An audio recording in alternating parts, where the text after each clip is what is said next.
Welcome into another edition of the Champions Corner podcast, ladies and gentlemen. We want to welcome you on all streaming platforms. It's your favorite wrestling podcast, the Champions Corner podcast. Before we begin, I want to just set some ground rules, so to speak. There should be a notification bell somewhere around here.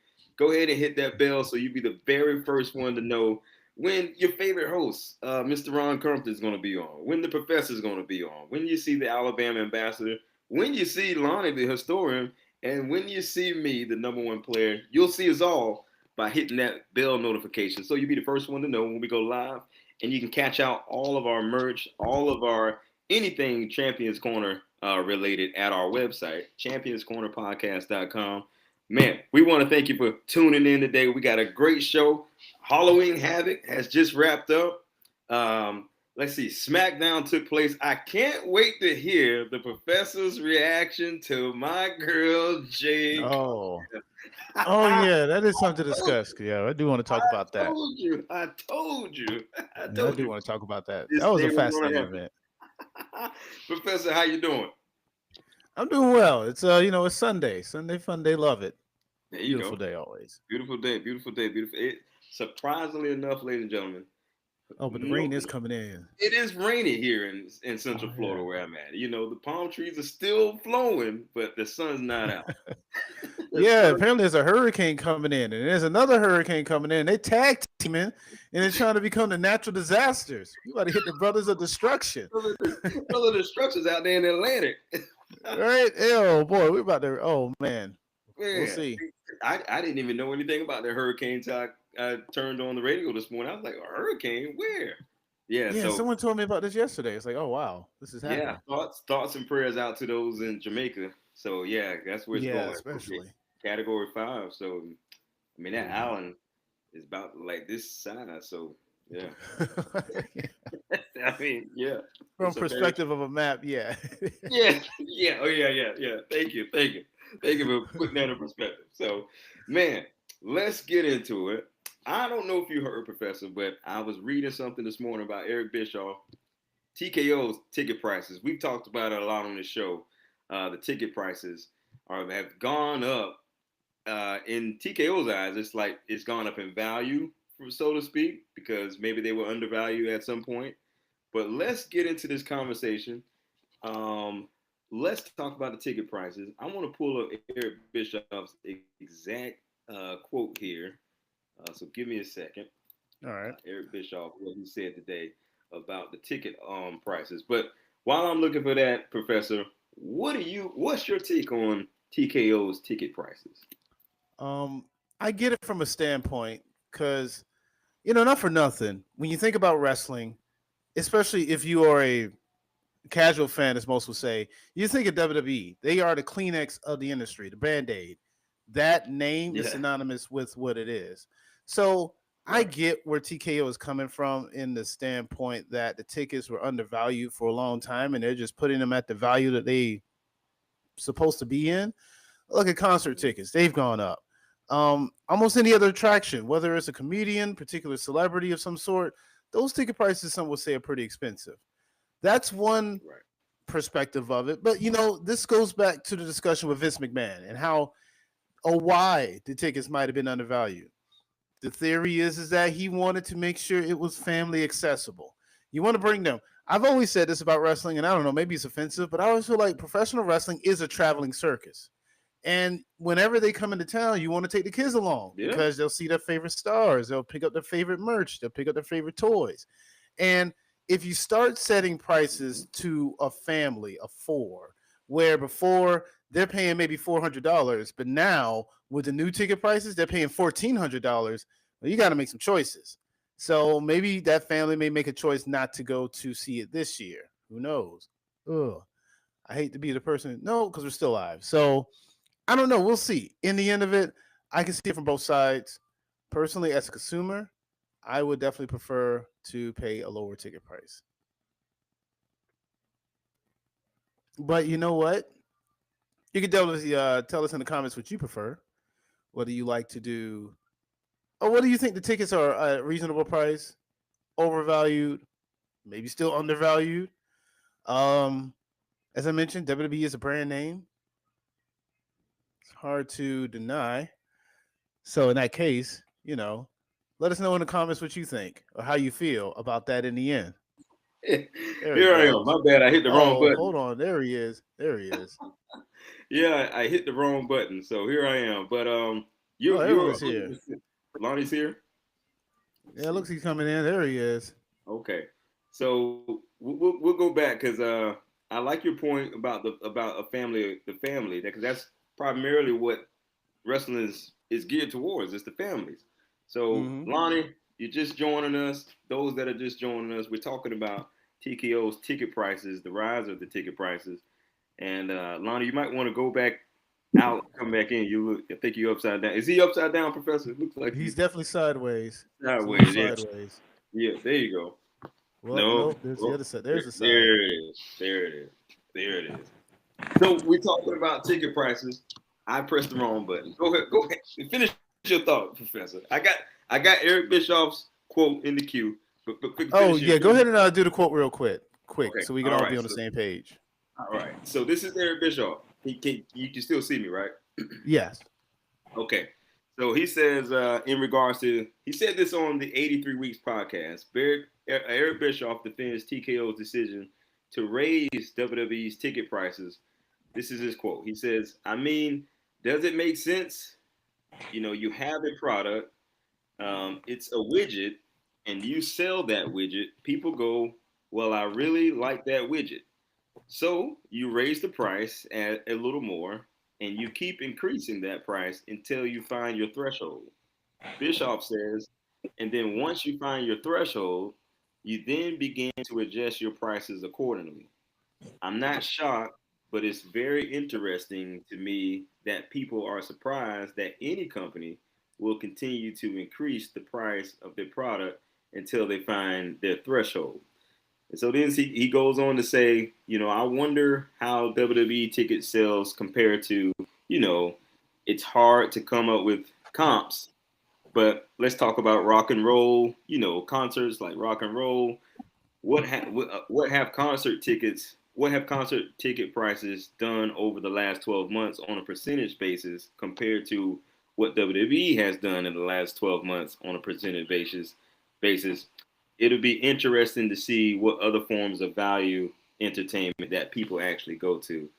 I am absolutely shocked when I looked at some of the prices for buildings that I previously worked in and produced television in.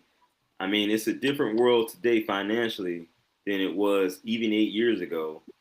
It'd be fun to see somebody compare the two. So yeah, that's Eric Bischoff's quote. So off the bat, I'm just going to say I'm not a fan of the ticket prices going up, obviously, as a fan, because that does, but I also understand business, and let me explain my point here. There's other companies out here doing the same thing right now. We just gotta. I think Disney. I just heard Disney's raising every year. Disney raises its prices, right, based on the year. I know. I think I saw the NBA. I think just recently raised their prices. I think as well. The NBA done a lot of. Yeah, they got a lot going on right now. Yeah. I ain't trying to open that whole box, y'all. I'm just trying. They're only 2 games in the season, right? 2 or 3 days in the season, and then they're trying to shoot for 3-pointers already. But they're doing more than 3-pointers.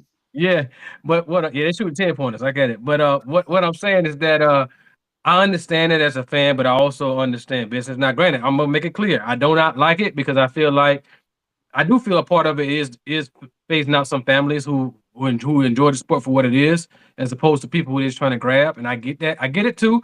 I'm not a fan of it, but I also understand where they are now. I think I heard we might have talked about it on the show. Professor is good at bringing this stuff up because he digs for it, but I don't know. Correct me if I'm wrong, y'all, but didn't they say TKO had some kind of debt thing they were trying to get out up to by the end of the year at one point? Yeah. So the idea is that the UFC had them in some serious form of debt, and that the WWE purchase was a means of possibly clearing that out, and that's one of the reasons why everything has kind of gone up. Got it. That has been and that's also the thought process behind, like, once they clear that up, Could the ticket prices go down, or could they just stay the same? I don't know. No, I Well, don't know. here's But my when you, question. cross that threshold, do you ever It- go off of that threshold? I'm sorry. No. Go ahead. let me ask you this then. Was that to that point? Was that supposed to be up to at least the end of this year or quote unquote business the next quarter? Because we just had Q1 for those who watching who don't understand that. We just started Q1. And that goes each one goes about 3.5, 4 months. So it does the beginning of the year, like the round of pops, the big time, like they got the rumbles, the manias, that whole thing when they really started, elevating things and a lot of people start tuning in more, even for those casual fans who don't watch it on a regular basis like we might, but they watch WrestleMania season, right? They want to see what's going on from January to like April when you get a lot bit more cap, if you will, that goes up. You know what I mean? So does that supposed to end then? Potentially, and then you kind of take a load off, and of course you go into SummerSlam and things of that nature. But what I'm saying is that the expectation? I don't know. I'm asking. So you're saying Q1?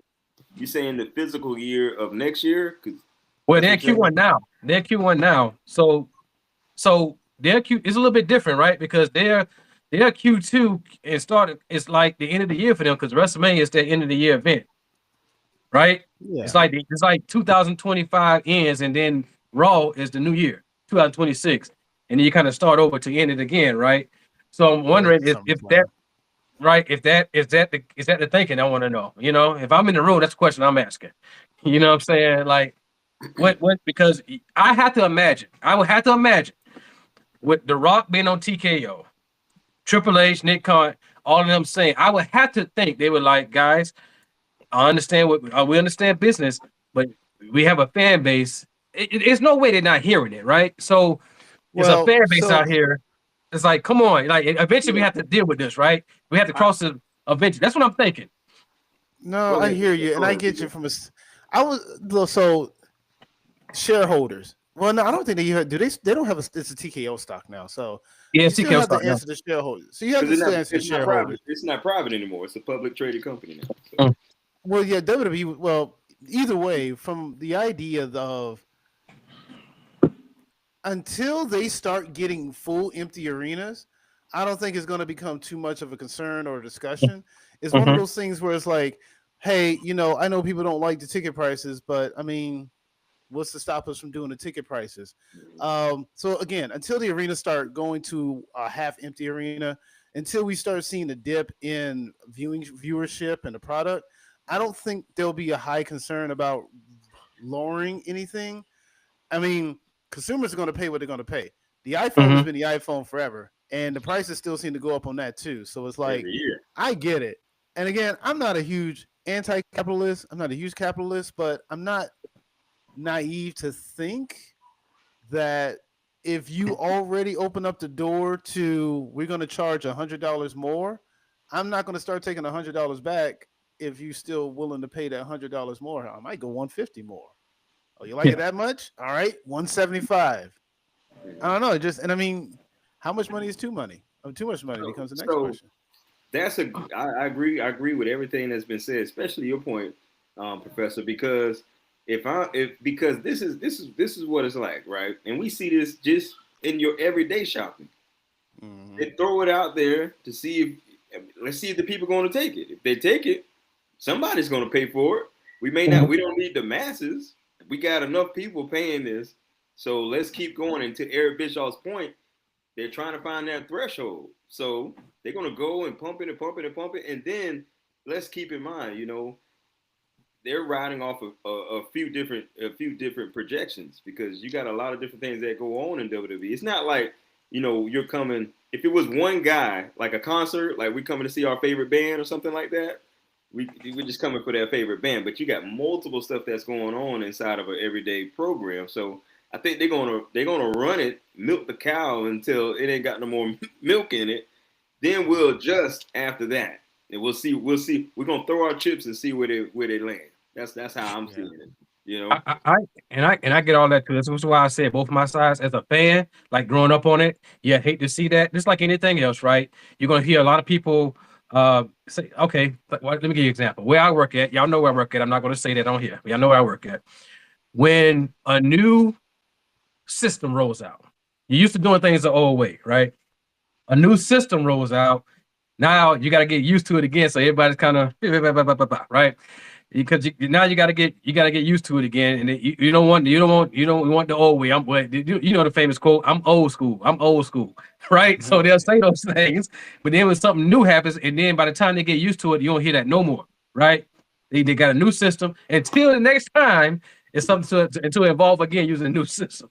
You know what I'm saying? So it's like, so I get it. I'm just speaking. I can't sit here and, and say just as a fan, though, ticket price here and that's like, man, it's crazy. But I mean, look at the example. From my understanding, John Cena's retirement show done sold out. Oh, it sold out, yeah. You know what I'm saying? So, so I get all the points too, and it's a good, healthy discussion. I mean, yeah, people are going to pay. People are going to pay this, that, and the other, and then I think once they get I guess a good grab on it, okay, we can level out here, or we can keep it here because we're seeing consistent, whatever. Like again, I'm very interested to see how that Mania season goes, especially since they're starting it in Saudi, right? In Rumble's in Saudi. So I'm very curious. Interesting. I'm very curious how that, because you know how it is over there. They got it, So I'm very interested to see how that kicks off the season of WrestleMania. With them being over there, my point is, ladies and gentlemen, based on the WrestleMania 43 announcement and how Saudi likes to get big stars over there, I'm assuming at the Royal Rumble, they're going to have some big stars come out to participate in the Rumble potentially, or make an appearance to set up something, maybe not physically. That's what I'm thinking. Now, this ain't your every year Crown Jewel and King and Queen of the Ring over there. This is a big staple in the company, right? So I'm thinking when that time comes, something big is going to happen. That's essentially what I'm saying. Because, again, they're going back to Vegas for the second year in a row. It's got to be some big reason they want to do that, right? Other than the home base. I think in Vegas is really. Yeah, I think in Vegas is like, we come on, we need you back. What do you need? 50, 30? Yeah. I don't care. You want a casino? We'll figure it out. Hey, I mean, anybody been to Vegas? If you've been to Vegas, you know. If you know, you know. Like, I've been to Vegas. We were just talking about that off air. Like, I've been to Vegas, and compared to this year and last year, it's night and day. I mean, it's a ghost town. It's a ghost town. I have a question though. When you say big star, just out of curiosity, who's a big star you think they're going to try to bring out for those Manias? Well, you got the obvious. People say The Rock. People say Austin, things of that nature as well. People might even speculate to say Shawn Michaels. They may even say Stan John Cena's retirement tour. However, when I'm thinking about big stars, I'm thinking about not just the appearance in terms of coming back and like really set up something. Like let's say, for example, if Roman comes back, let's say Roman doesn't appear the rest of the year, which we probably likely he's going to appear for Survivor Series. But what I'm saying, let's say if he doesn't, and let's say Seth comes back at the same time and you do some kind of formulation there, a big moment like that, right? And let's just say for the heck of it, I'm a bar Sean's line, fantasy booking myself into something. Let's just say Mox shows up, right? You know what I'm saying? Moxley? Something like that. Wow. Let's just say something like that happens. Or all these rumors about Jericho, coming back. He's coming back. Right? Yeah, all these rumors about Jericho. What if that's the big thing that comes back? Let me see who else. They got a whole list. Or who else has been gone for a while that can come back? Like, who that's on a free contract right now? Like Andrade. You know what? Oddly enough, I saw reports he might be coming back to WWE because he got that year that he can't. It's a no compete. He's got a non-compete clause for a year, so they may leverage that to make him still do work, and he may be doing AAA stuff, which that should have been the ideal anyway. Put him in AAA with Santos Escobar and the guy. Some things in wrestling you just can't get away from. I remember the night on Raw where Vince McMahon came out and said ECW was no longer going to be a thing. So some things you can't. It's there, then it's gone. You know what I'm saying? Like, so you can't get away from it. But that's what I mean by big stars, because obviously the Undertaker probably make an appearance. I get that, but there's nobody out there other than the ones I named who will probably come back to really put something out like that, right? Like, the other boys just retired officially. I'm assuming that was retirement. They handed the boys the boots, right? So I know things like that. Devon it is. Maybe not for Bubba, but Devon, I think that was retirement. Oh yeah. So I'm saying things like that. Those are stars I think about. Obviously, like I say, the All Six Rocks and Takers, but we know Shawn Michaels ain't coming back out. You know what I'm saying?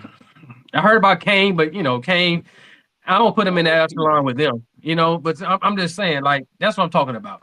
Like, and because The Rock is a long-term booking guy, does he come back and start something in Roman just to go the whole year the next year and Saudi? Things like that. I'm saying, you know. I don't Man, I hope. You I don't know. I hear The Rock's name. I'm like, oh no, keep him away from everything. I just don't know anymore. Just don't know, man.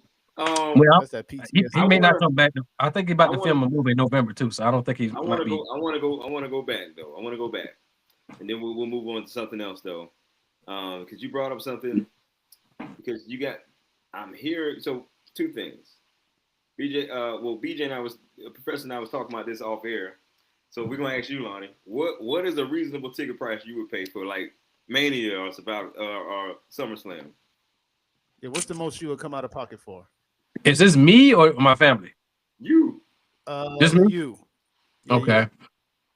You.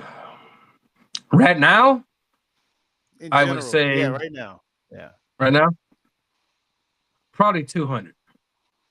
200. Okay, Sean. You 200. said about 200, right? I said about 200. Yeah. Yeah, 200. Yeah, 200 yeah. Because 200. and here's the reason why. If I'm talking about Manias now, right? We're talking about Manias and SummerSlams, right? Yeah, the big one. I know that $200 will be well spent. If it's even if I spend the $200 on WrestleMania and it doesn't live up to it, I'm in a city where I can still get my $200 worth of something because I'm there for the event.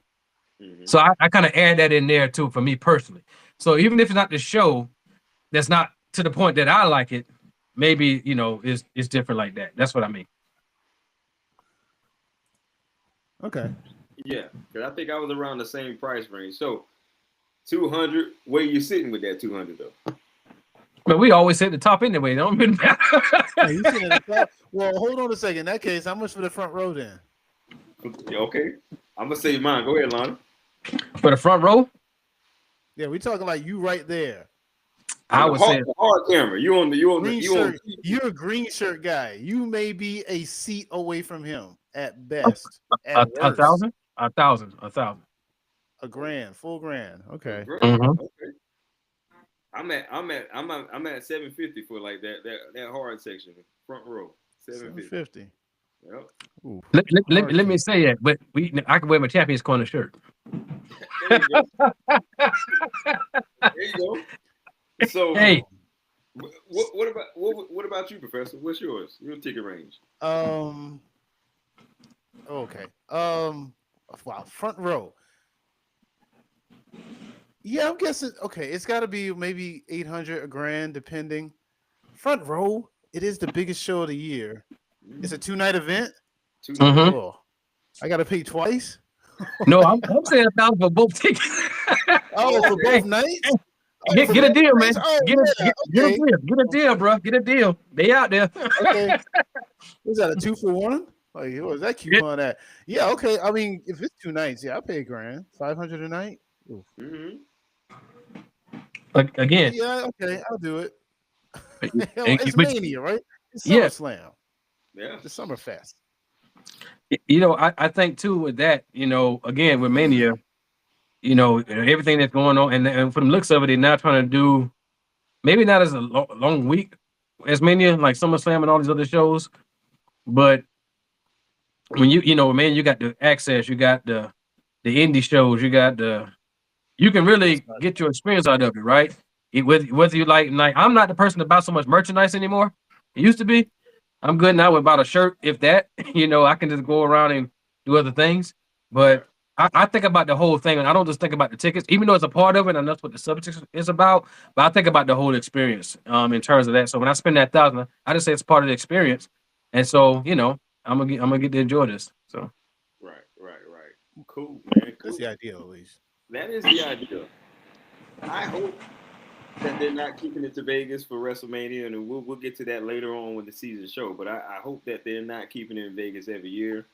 Oh, they ain't doing 43. 43 ain't gonna be there. So yeah, obviously not, right? Because it's going across the other side of the world.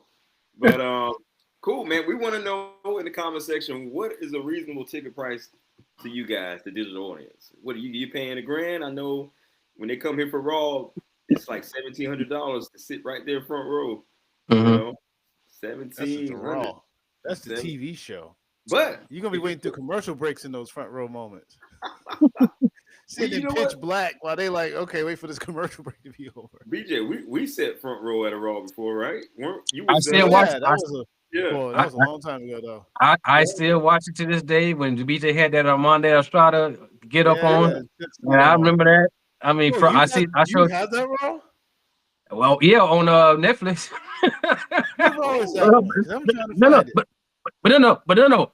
Let me tell you, it's under the Raw vote. But let me tell you this though. Let me tell you why I had it. I had brought the when DX had came back on that time. I brought that DVD they came out with, and that when they was in the ring doing that promo, that was on that was a big part of it.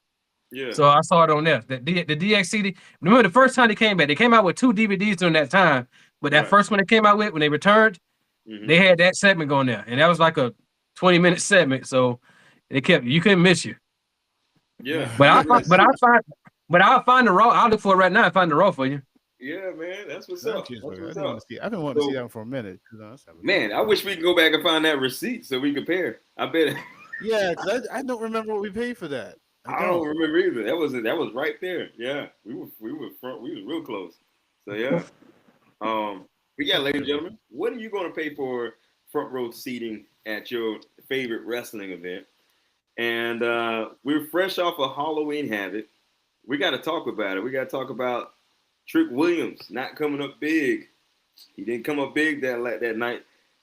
My girl, Blake. Let me just do this real quick. October 9th, 2006. Look for that one. October 9th, 2006. Okay, I'll keep that in mind.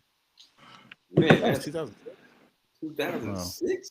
What? Well, that's why that's when they came back. That's when they came back, 2006. That takes me back. Man. Wow. 2006. Almost 20 years, gentlemen. Woo. Oh, yeah, I guess it has been, right? Yeah, look at that. Got me feeling. All right, so yeah, keep that in mind. So yeah, man. So Blake, she walked out victorious last night. A lot of titles changed hands out there at Halloween Havoc.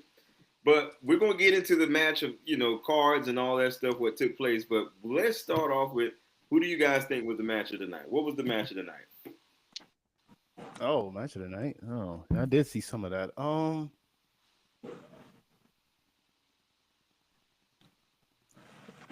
You know what? Oh, can I just say? It wasn't a tag match. The Divine Evans Leon Slater? The Mystery Iguana thing, right? When he hits him with that, is that not a disqualification? That was bothering me the entire match. How is that not a DQ? Bring the people in on that because I didn't get to see that part. So in the match with Leon Slater versus Mystery Iguana and Penta, and of course Javon Evans, Mr. Iguana pulled out his iguana. I don't know the name of it, but it has a name apparently, and I kind of forget what the name was. He pulls it out. He uses it as a weapon, sort of similar to how Santino did the whole snake hand. However, there were times where he actually took the iguana and bashed it on people's heads like he was Homie the Clown. And I'm sitting here trying to figure out, how is this not a DQ? I get it's a sock puppet. Right. I get it, but it's still a foreign object. Wait. It should be a disqualification. That was bothering me the entire time watching the match. It really was like, oh, it should be a DQ, but it's not a DQ. And I get it. It's fun. It's hilarious, but it should be a DQ. It's just illegal. Well, I guess one of those things is that I guess it's a part of his stick, I suppose, and it like, hey, it's what people want to see. It's what pop. I know. I mean, I know when we was growing up with Jake usually put the stick on people after he beat them, but sometimes he'll pull it out the bag during the match, right? Now he wasn't beating people across the head with it. No, but that thing would have got told somebody.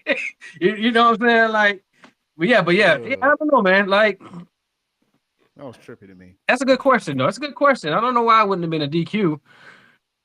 I guess it never had to deal with an iguana being on the list of disqualifications. You know what I'm saying? I mean, granted, it isn't. It's just it's just weird to me. I mean, it's just like Mick Foley with the sock. Well, I mean, he actually used that for like the mandible claw and all that stuff. So. Yeah, I said that ain't no weapon It's- though. Like Yeah, the it's sock not ain't a no weapon yeah. though. Yeah, he was using it for the Yeah. mandible claw. Yeah, that was a little bit different. It's like Yeah. I don't know. I'm trying to think. It's a little The only bit closest thing I can think of is Bianca with the hair whip, but that's Mhm. a part of her, so I guess that's not a foreign object. Well, I different. was kind of weird about that one too. Yeah. Halloween hat. it, There we go. it depends, I think, sometimes Right. because like if they pull her hair, she uses it versus if she doesn't, it doesn't pull her hair and she just uses it. So I don't know. I guess it depends on that too. Right. Oh, I'm sorry. Here we go. Match of the night. Yeah, it was Ethan Page and Dr. Wagner. I did really enjoy that match. Mhm. I sat down and honestly, if I had to be honest, that was probably the only match I really sat down and watched because I couldn't take my eyes off of it. Every other match I was kind of in and out. Mhm. That was. I like Ethan Page. He's doing good work down there in the NXT. Yeah, I think I would go on record and say this. I know it's a big thing. I think he's the most intriguing North American champion ever. You say he's Because the his best. character, yeah, because his character's work is phenomenal with it. He's a true heel, bro. Like what he's doing, like he's carrying it like it's the main title of the company. Yeah, You know what I'm really is. saying? He said he's So- the best champion in the company. Yeah. That's a hell of a line. And so when he, but you know, it's that old thing, man. If you don't say it, who gonna believe it? So you live in your ego. So you know what I'm saying? Like now, he's fighting Triple A. He's fighting all kind of people, right? But I mean, now that Ricky Saints is the main champion in terms of like the NXT World Heavyweight Champion, it's like who's gonna step up now? Like who's gonna do it? So yeah, he's doing good work. Well, you know, that also you talk about Ricky Saints, talk about the world champion stepping up to go to Trick Williams. Where does he go from here? Does he continue his journey in NXT, or does he see a future in the main roster sooner than later? If at all? Well, I think he goes up at some point, but my question would be, he got back-to-back losses. How does that strengthen you for a debut?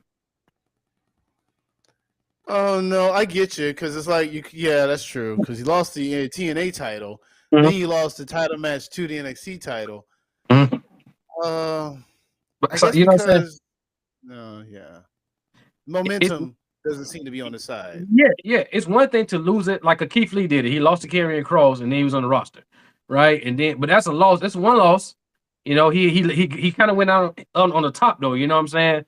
And Carmelo, you know, lost the Trick. And next thing you know, not too long after that, on the main roster, you know, he kind of did that. But Carmelo was a made man in terms of like he passed the torch, right? I don't say Trick. I'm not saying Trick Yeah, passed the torch to Ricky. Yeah, I'm not saying that at all. But yeah, what happened?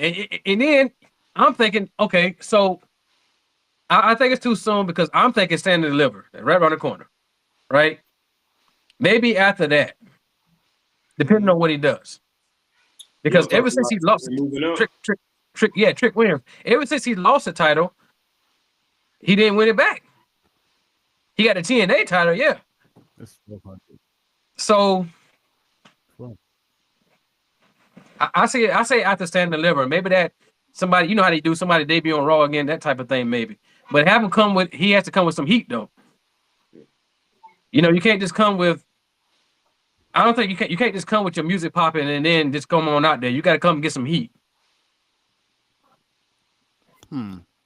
That's how I would do it. I think he's got enough momentum behind him. I mean, he's technically a former world champion. So Well, two-time. I think he's got enough. He's got enough momentum behind him that his theme song hits. I think that that's going to be he's going to get over well. Well, I guess my question would be then, after 2 back-to-back title losses within 2 or 3 week span, what are you looking to accomplish on the main roster at the jump? I mean, we're not Okay. putting him. We're not So putting that was him at the top of the card right away. I'm just saying though, but my question remains though, like if you got back-to-back losses like that for title, main event title matches, what is the initial thing you're going to do in the main roster? Well, hear me. I'm not saying he can't do it. So I want to make that clear. I'm just asking the question. Go ahead. Okay, to that point, if he were to if you were to debut, it would have to be at the Rumble to save face based on how he's coming off, right? I don't know what he does for 2 months. I guess for like the next month or so, he would be in NXT at least trying to gain some momentum. But overall, going onto the main roster, you can always run the argument, yeah, I got bested. Yeah, Ricky Saints, he got me. Santana, it's whatever. But you know what? I'm too big for that anyway. It's time for me to really test the waters. I already won those championships. Those people got the best of me, but I'm still the best there is. And to prove that, I'm looking at you, Mr. Yeatman, the new world champion, because you're probably going to win the world belt.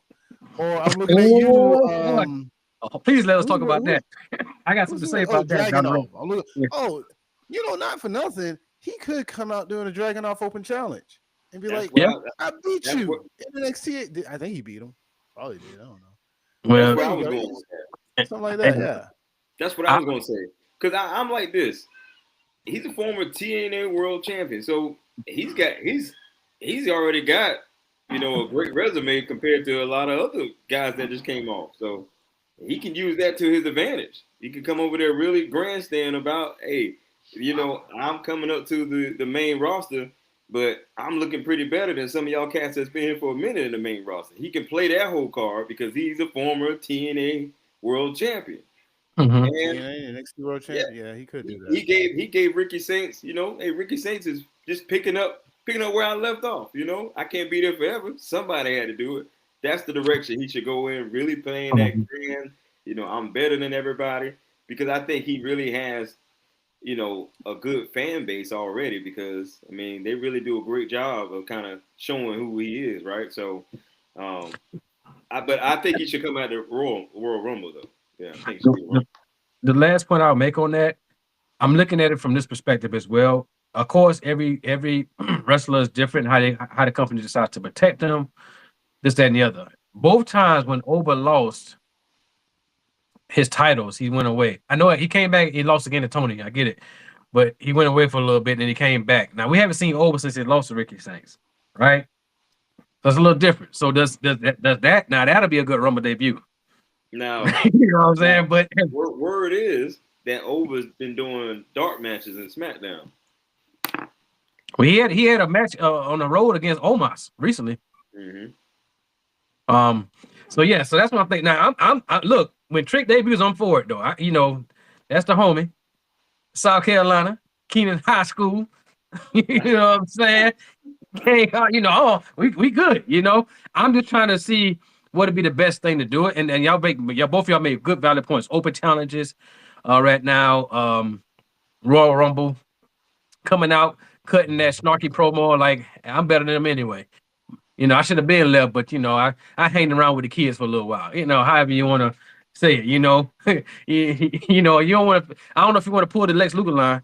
I'm tired of playing with children in terms of like when he said this is where the big boys play. This is where the big boys play. Context, y'all. With the big boys play. So make sure you understand what I'm saying. Do your history research, y'all. You know what I'm saying? Like for those watching, that's what he said in there. And now next thing you know, he's back in WCW. They just say where the big boys play. Mm-hmm. Right? That was the tagline back in the day. That's what the tagline. Yeah, I remember. I was always indifferent with that one. We're probably moving. I'm probably moving ahead with this question, but since we're there talking about call-ups, and this will tie into the next thing I like to talk about real quick. Is Sol Ruca is her injury for real, or was this just a way to write her off of NXT to move her up to the next chapter? Well, I thought when she pushed Zarya last night into that pole, I thought that was a tease. I didn't know. I was like, wait, did she just turn on her? This little soda push and it snapped her shoulder back in place. I was like, is this is that a tease to see what the pop would be? Because I thought that's what happened, But this is why, yes, it could be, but I like to pay attention to conversations. So I heard Blake Monroe speaking to Bully about she would like to work with Sol Ruca, which is the direction they were going until this injury thing happened. So she says she can get a lot out working with Sol Ruca. Yeah. So I don't know if they want to move her up so quickly right now with that. Granted, her and Zarya been working with Charlotte and Alexa and things of that nature and coming on SmackDown weekly. Again, I think it's all about timing. I think that's just a test of the waters thing. So I don't think she's going to move up no time soon. Personally. Okay. No, I don't think so either. The way Halloween Havoc ended, it doesn't even feel conclusive. I feel like she's going to be. I mean, her story doesn't seem to be over in NXT, and on the other side of this coin, I'm not exactly sure where she'll fit in the women's roster right now. You still got to find a place for Julia. Stephanie's brand new. I mean, SmackDown can use the help, but at the same time, they're shifting. So I don't know. It'd be like if she comes into the main roster, where would she fit in? Right. I think the men's roster can use that a little more from a Trick or anyone because Mhm. Seth is hurt. And something I realized the other day, who's the biggest heel on the roster? Because I think it's Seth Rollins until he got Seth hurt. Rollins. So now I think it may be Braun Breaker, if not Jey Yeah. Uso, if he's official heel. You mean active, Jay- or just like Yeah, just like out on actually, injury? Like active like who is the biggest heel on the main roster? on Raw, right? Or No, just SmackDown? Raw or SmackDown. Overall, like on the entirety of it, who's the biggest heel? I see what you're saying because Seth Rollins was the biggest heel on both shows, really. Yeah, I didn't even think about that until he got hurt. And I looked at the Yeah. list and it was like Braun Breaker. And I guess that's by default. That's by affiliation. default. I wouldn't consider him. I mean, he's on up and coming basis, and then Jey Uso. I'm not sure if he's committed to being a heel just yet. So Man, he Can I looked talk good. about that for a minute, yo? And let me answer the question first, and I want to talk about that. Because I know I know y'all talked about it on Thursday. All I would say about to answer the question, if you're talking about the biggest heel, I was going to say Gunther, which is why I asked the question I asked. Active. No, yeah, but he's But- not active though, right? Yeah. That's the thing, right? I think Yeah. it's gotta be active. So the biggest heel on both shows right now, Paul Heyman and Drew McIntyre. Oh, I can't say Drew because Drew yeah. doesn't win big matches. Yeah. Drew is an Drew equivalent to has- Dolph Ziggler. Yeah, Prove me wrong. He's an Drew has equivalent to wins. Dolph Ziggler. You know what? I hope he wins the title next weekend, but that's another thing. We'll talk about that There you later. go. Oh, I do too. Oh, I I do think- too. But Yeah, I tell he you- needs to. He needs to. Like he needs to. But can I talk about this Jey Uso thing for a minute? Before Yeah, you take your talk time. about it, we'll Uh-huh. go ahead and talk about it. Then I'll burst everybody's bubble. Go ahead. Now, I wanted LA Knight to win the Battle Royal. Me too. I thought that was going to be the thing, right? But now that Jay's won, it is what it is. However, what I'm sensing in this, though, I'm sensing like a Final Boss 2.0 type of thing going on. When The Rock almost took Cody's spot for WrestleMania 40, we had how many? I don't know how many the number was of the dislike of videos. oh, you're thinking that. Yeah. I don't know how many. So now apparently it's like that with Jay. Maybe not as high, but Jay's getting that too. My thing is right now, Jey Uso, if you hear me, lean into that heel thing, bro. Lean into it. It's not Lean in into him. it and It's lean just into not it and show him and not show in him. He was the right hand man, bro. I mean, you know what I'm saying? Listen, Lean into it. as a person who appreciates the art form of being a heel, it's just not in Jey Uso. I'm sorry. It's just not in him. It ain't in him. It got to be in him to go 100% heel. It's not in him. He could do it, but it just ain't going to be right. It just ain't going to be right. It's not in him. It got to be in him to be a heel. And number two, let's face it. This is a really good predicament for Jay and CM Punk because honestly, both of those guys, they really don't need the title to be over with the fans. Honestly, Oh, whoa, hold on a second. Let me just pause that. This Okay. sounds like the thing Ron G be talking about. Sometimes it ain't about whether the person needs the title. Sometimes it's about whether the title needs the person. that's true. And that's kind of what you're in a situation of. So I hear what you're saying, but and also, I don't know. CM Punk already beat Jey Uso. So it's like, why is he having to fight him again? Well, that's beyond the point. And that was getting to my last point there. That this has already happened, and I really think CM Punk early prediction. I really think Punk's gonna walk out with that because and this is another thing. You think Jimmy just gonna go off into the background and after what his brother did? Now, yes, he had his thing with Cody Rhodes on SmackDown, and so but here it is. You got Cody in the ear of Jimmy, and you got Roman in the ear of Jay. Are we making some type of parallel back to Cody and Roman Reigns Part 3? But that I don't want to veer off too far. But your boy Jey Uso is about to let a lot of people down because he's first of all, it's not in to be a heel. Second of all, he's probably not going to get that belt at Saturday Night Main Event. It's probably most likely going to be CM Punk. But really needs to happen, Braun Breaker. The Browns just need to go haywire on Saturday Night Main Event and say, hey, if anybody's going to have this championship, it need to be us because the guy was injured, so we're going to take it back. So let me ask this question then, because I know I heard you talk about it, but I want to hear it from you now. Okay. Is the Seth's injury legit? Because I seen on social media that Seth posted a video of a picture of him in a sling watching the Bears game. It's legit. See, that's the problem, right? That's the problem. No, that's the problem I had with the first injury. Why even fake the first? Why did he have to fake the first injury? Now we're faking the first injury. Now we got to see and question everyone's injury. So Ruka, Seth, that's why there's a lot of things you do in wrestling. But one thing I don't think is really just good for the sake of the art form is faking injuries to the point where it confuses kayfabe. Mm-hmm. So yeah, I don't. But here we are, right? Is Seth really hurt? I hope he is hurt. How about that? He's hurt. I won't say that. He's hurt. If he's not hurt, his feelings are hurt now. Because I mean, he's on the outs with the vision. So, but to your point, what if we don't get a definitive winner on Saturday Night's Main Event? What if the Browns get in there and just cause? So now, then what? We at that point, what 3 weeks or so to Survivor Series? No. So now what? They need to just hold the title hostage. That's what needs to happen. Okay, hold on. Ron G was saying the exact same thing here. Someone has to convince me why you're going to convince people to pay money for an event where there is a vacant title on the line and the show will end with no one being a champion.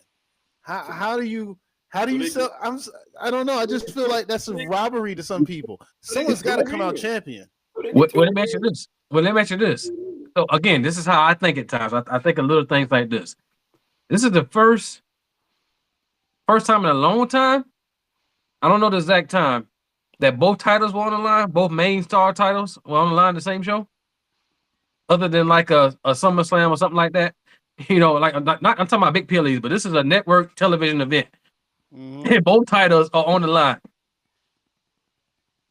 Well, they owe the Peacock for pulling the PLE early on ESPN. So they kind of owe this to Peacock. So and as a matter of fact, if I'm not mistaken, there's 3 titles now that Tiffany and Jay's on it.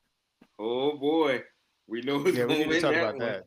I want to get to that, but I hear what you're saying. It's just there's going to be a champion crowned at the end of that night. Who's it going to be? I think it's going to be Jey Uso. I think so too. Well, 2 reasons. I think it's going to be Jey because you need a top heel to be champion, and I guess Jay's going to have to be that top heel. It just works better as a story than a babyface's champion. Also, I don't think CM Punk's victory lap story is going to start to Elimination Chamber, where he's either going to win the Elimination Chamber to get his main event Mania match, or he's going to win the title at Mania to get his main event Mania match. But because it's also in Chicago, by the way, that's another reason why I'm putting Elimination Chamber specifically. But I don't think CM Punk's success road to success starts until that time. Jay's probably going to win the title. And we'll see what happens after he wins. But rest assured, someone is walking out of Saturday Night's Main Event with the title. It's not going to, if it stays vacant, I don't even know what we're doing at this point. What are we doing? If it stays vacant? Hey. This is vacant has never had a successful title defense. No. I'm going to say something that you ain't going to like. You probably won't like, Professor. But I'm gonna say it because I want to see what you thought of. I know you ain't gonna like it, bro. I know you ain't gonna like it. Maybe I'm a traditionalist. No. I don't know. But what if Paul Heyman pulls strings and Brock comes back and win it? Oh God! Listen, I like Brock Lesnar, but that would just be what are we doing? Like, what are we even doing at this point? Hey! He showed up and won the Money in the Bank out of nowhere. I know, but okay. But here, hold on. Here's the problem I have with that. Braun Breaker. Like, dude, you said I'm the future. You went back and called your next big thing from like 40 years ago? No. He said, listen to me. He said, I told you weren't gonna like, ladies and gentlemen, I told him, No. I put it out there. I say you're gonna like it. I'm just saying, what Who's if? gonna like it? No, hey, What if? ask me this question: who would like it? Raise your hand if you like that idea. You like that idea? Oh my God, Brock Lesnar getting a match at Saturday Night's Main Event out the blue. Hey, listen, I'm gonna do this. I'm gonna do this for our What boy. kind of Mr. day High- one ish is that? Hey, hold on. I'm gonna do this for our boy, Mr. Highlights. He's riding the wave of beating the last real champion. There you go, right there. He just beat the last real You know what? champion. You know what I'm gonna say, like Mr. Highlights? Ugh. That's what he would say to that. Ugh. That's what he would really say to all that. He's riding the wave of beating the last real champion. So I don't want to hear that. but and all jokes aside, And I like Brock Lesnar. Brock Lesnar is one of my favorites, but no, I Yeah. just no. But all jokes aside, this is what really should happen. Braun Breaker, both Brauns, in a perfect world, they should just really take this time to submit their dominance, not just over the Raw brand, but over the entire WWE locker room. You have Big Bronson Reed go in and tsunami the mess out of Cody and Drew, putting them into some type of predicament there, right? Because this is the vision. The vision is much more, right? So, and then But you it's have still Braun. only two people. It's only two people now. Like I mean, they're not an army. There's only two people. That's a big boy. That's a big boy. Who No, gonna? I get you, but you don't want to piss off the whole locker room because then if they start, no, I hear you. It's too Yeah. people. Well, I get your point, but real quick, Sean. But Braun Breaker needs to exert his dominance now, which I still, just me personally, Sean feels it's too early for that. But if they had to go that way, I'm not mad with it because the last time we saw the World Championship, it was in Division. So Division need to reclaim it. well, my thing is, so this is why I think the one reason I think that could be cool to see what happens if Cody beats Drew. If he beats Drew, who's next? For who, Cody? Yeah, because I'm maybe Orton since he ain't been around in a hot minute, but that probably won't be the next year neither. So who's next? Oh, I've been wondering that too. I've been It wondering should- that for a while. It should be Orton. Well, I guess by default, right? Because that story should have happened. But I do have another question. Can we talk about who's next? Could it be Braun Breaker? Hold on a second. They say Braun Breaker is a WrestleMania main eventer. Do you guys see him in that light? Like right now or later? I mean, at any point. And then I got a follow-up question too. Later, I will see him, but not right now. But later, I see him now though, building up to that. Like to me, although he's around main eventers and the wisdom that he's around in the business right now, I think he's in the avenue that you have to fight to the point where you can't deny me. Like he's athletic. We see him do the things. Man, that boy got sign of power in him, don't he? I mean, I'm just saying, like the Hurricane Ranas, the barking, like the speed, the tenacity, he got it in him. But what I'm saying is he huh? man event? Hold on, Like, man. yeah, is he? I said later. I said later. I just said now. I don't see it now, but I said later. But what I'm saying is, in the meantime, to get there, he should do the things in the ring like you can't deny him. Like that should be his attitude. You can't deny him in everything he does. Okay. And by the way, Mr. Sean talking about is he main event? How many times when I ask you questions about somebody being a heel and you skirt around it? Don't worry about that. Okay, well, hold on. Follow-up question. Here's a follow-up question. Who has a higher ceiling? Braun Breaker or Dominic Mysterio? Right now, Dominic. No, just in like okay, you say right now. Well, I mean, so you saying you see Dominic as a WrestleMania main eventer? Like, would you see him absolutely. Absolutely. He'll have a better career than Braun Breaker? I can't predict that. I just think right now Dom that went through a lot of the trenches of it. Like Dom went through he did the most craziest things, like right. He turned on Rhea, broke heart. He turned on his dad, yelled at his mom, and people are cheering him now. You know what I'm saying? Like he done been through a lot of those different things. He was a nicely developed character over the time. Yeah. I don't know if I can say the same for Braun Breaker because I don't know if he's actually a nicely developed character or if I'm just being told he's a WrestleMania main eventer. But you gotta put it in his face. Right now, you're being told he's a WrestleMania eventer, and he's not a main eventer right now. Nor will he be in the future, ladies and gentlemen. He is a bona fide He's I a like that bona, pause before he just said. You know he's what that a remind me of? bona fide, glorified main event or mid card type guy. That's where he's Oh gonna wow. You, Oh wow. That's you, what you know, you know what? That remind me of when Nick Aldis came up and he shook Dominic's hand and said, "I'm a big fan of your dad's." That's what that remind me of. The way you paused this now, you just said that. But you know what? So in all fairness, the Steiners never really was a consistent main event tag team. No, Only but until Scott was a main eventer. when it became Big Papa Pump, yeah.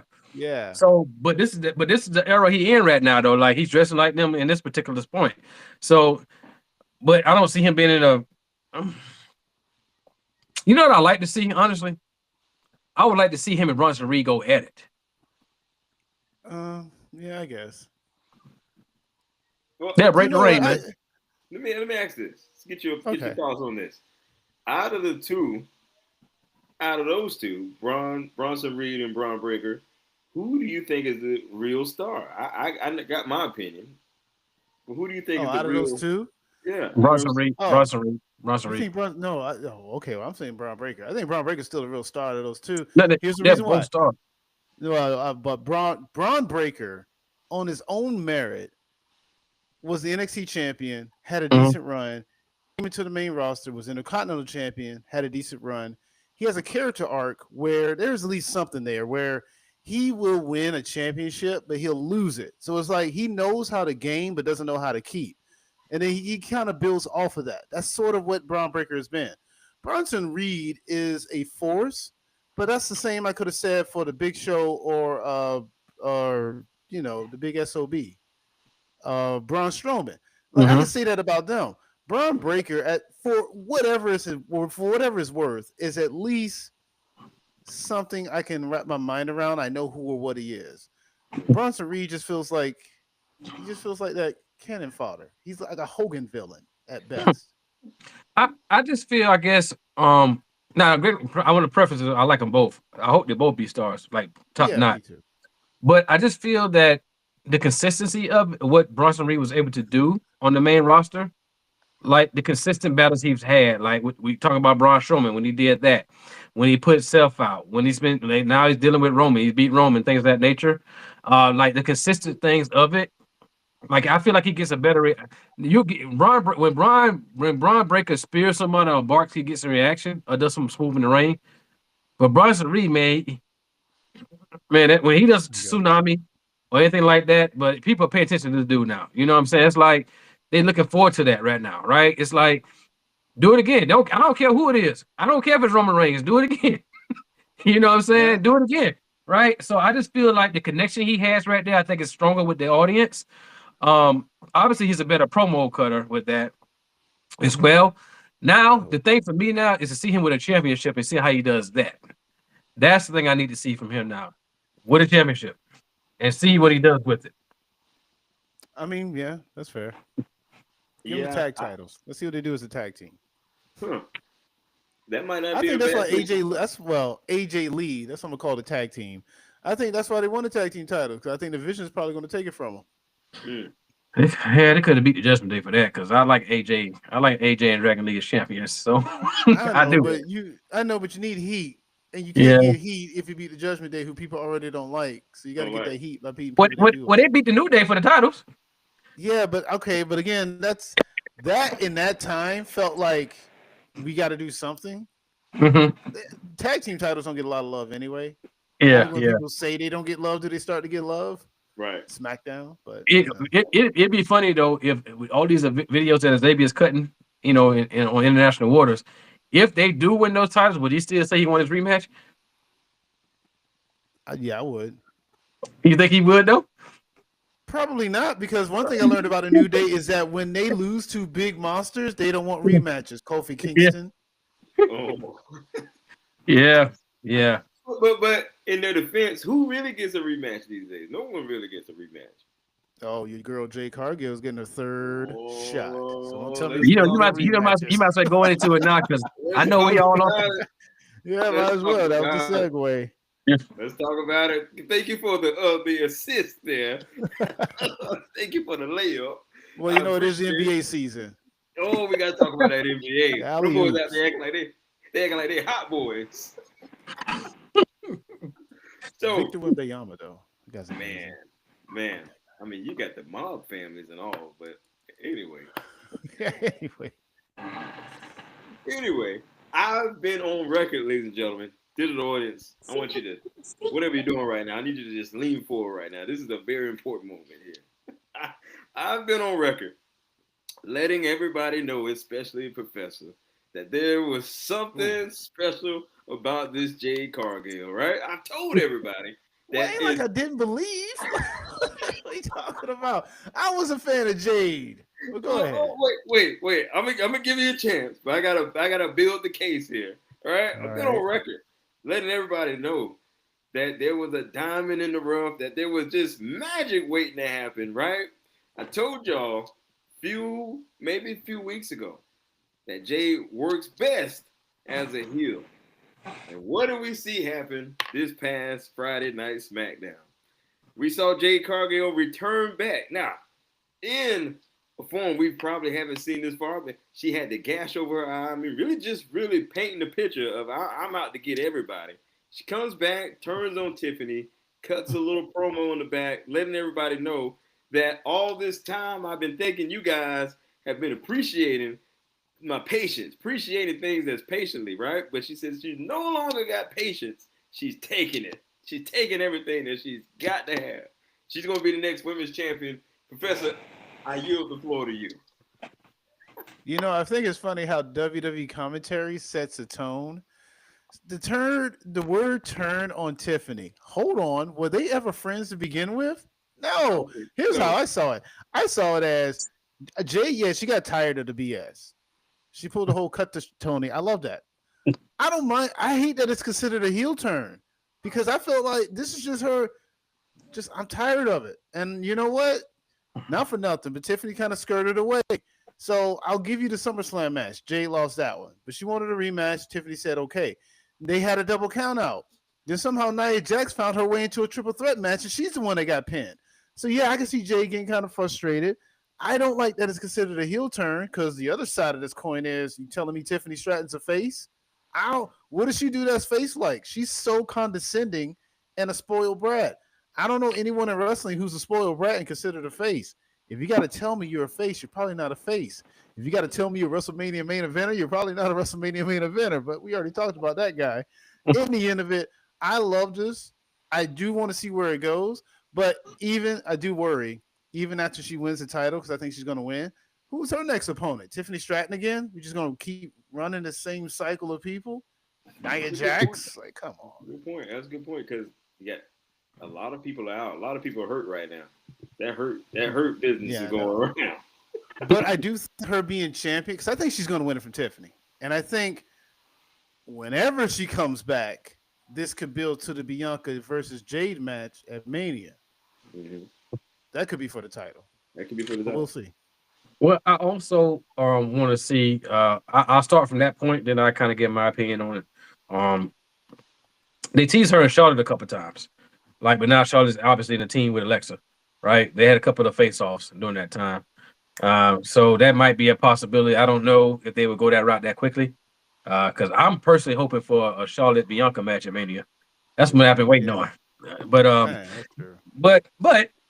But when I think about it, I like it. I get that Terminator vibe from her, running there in the black pants, the white shirt, like she just got at the gym. You know what I'm saying? Hair slicked back, cut on the face. I like it. I guess for me,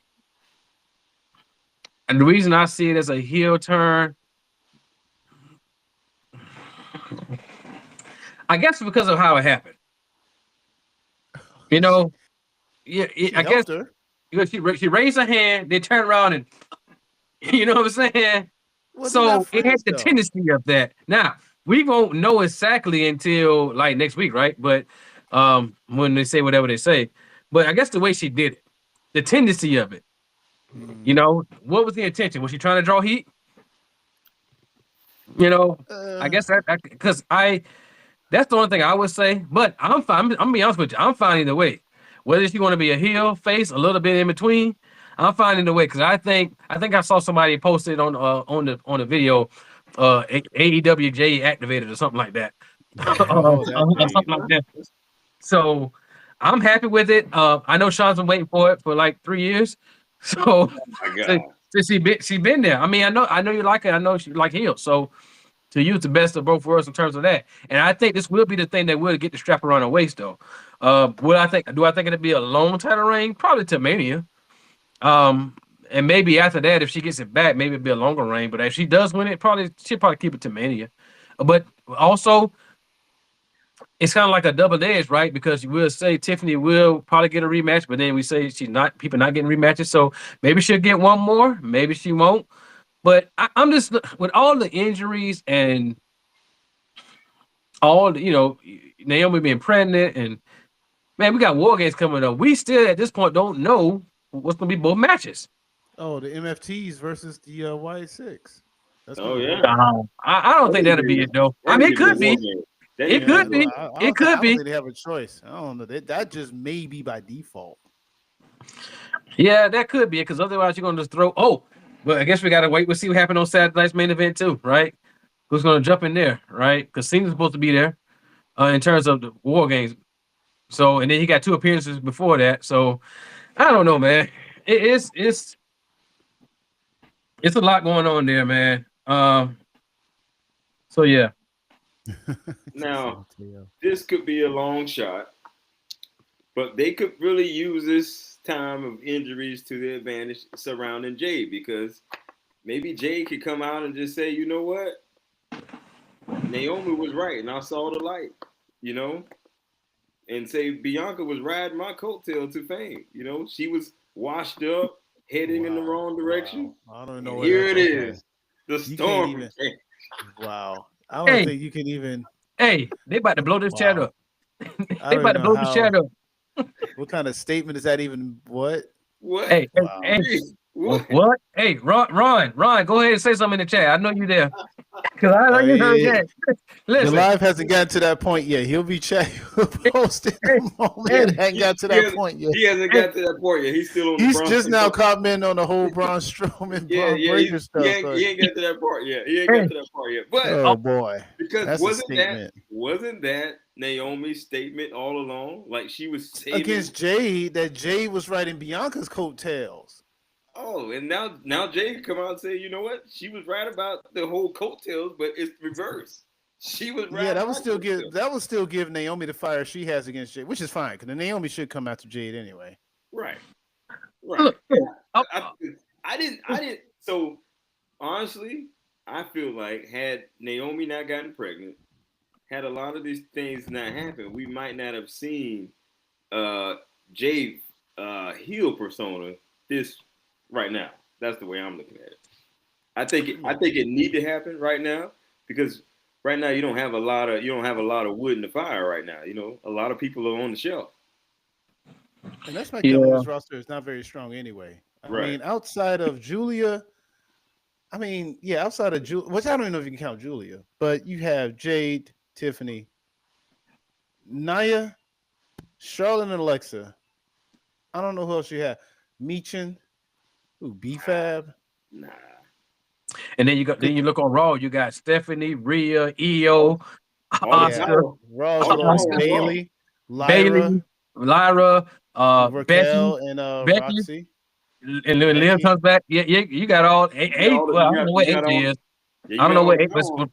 I'm not sure what show AJ on. I'm assuming AJ's on Raw too, because she showed up on SmackDown. But I'm assuming she's on Raw. So yeah, you got. Yeah. Yeah. So yeah, Raw's fine. SmackDown needs the help. So, but I just don't. I don't. And here it is. They help in former Jade Cargill. Here it is.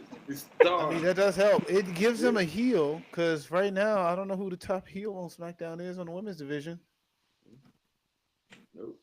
Yeah, it's Jade. Yeah, because there's nobody else that's going to.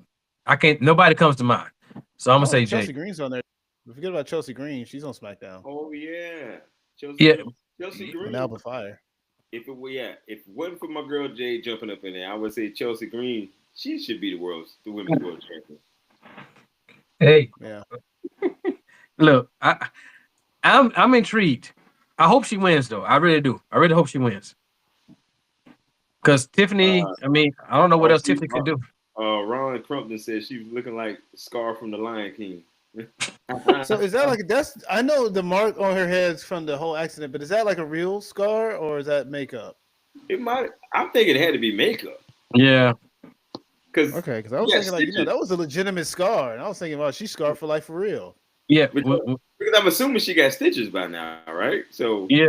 I mean, I was telling I think one of the shows I was on, Professor, that after that show, me and Sean were outside, going to the car, and she walked by, but she had a big towel on her head, so you really couldn't see her face. So you walked past the fans, so she had a towel on her head after she got that big cut. So at that point, it probably, did the thing to her. But, we'll see. I don't know. I mean, it's a good look for her, and I like it. Man, Terminator look, bro. Terminator built. I mean, look, your next Nia breaking Becky's face turned the entire tide for her. Created her career. Yep, Nia she just happened to be the spark that somebody need, I guess. But I mean, now you got Rhea might be out of action too because she got a broken nose. Well, she just put that face mask on again. Oh, I guess so. Yeah, you're right. Yeah, I don't think she's gonna be out for a while. I think she just she got popped in the nose and that was that. But what did she get popped in? When did this happen though? I didn't hear in Japan. In Japan. Oh wow. In Japan. I mean, this is off topic, but Stephanie, she might be injured too. Stephanie Vacure. Yeah, I don't know if you're on Raw when she was trying to do that, but that was on her own though. When she fell, I think that was a slip up. Yeah, I think she's fine. I haven't heard anything major. Yeah. I mean, I've seen her limping and stuff like that. So, but man, SmackDown. We got to talk about Cody Rhodes. Isn't Cody looking different these days? Like, are we approaching the end of this face run with Cody and he's embracing his true side? I mean, because he did say that was a very heelish thing he did against Drew McIntyre. I get it.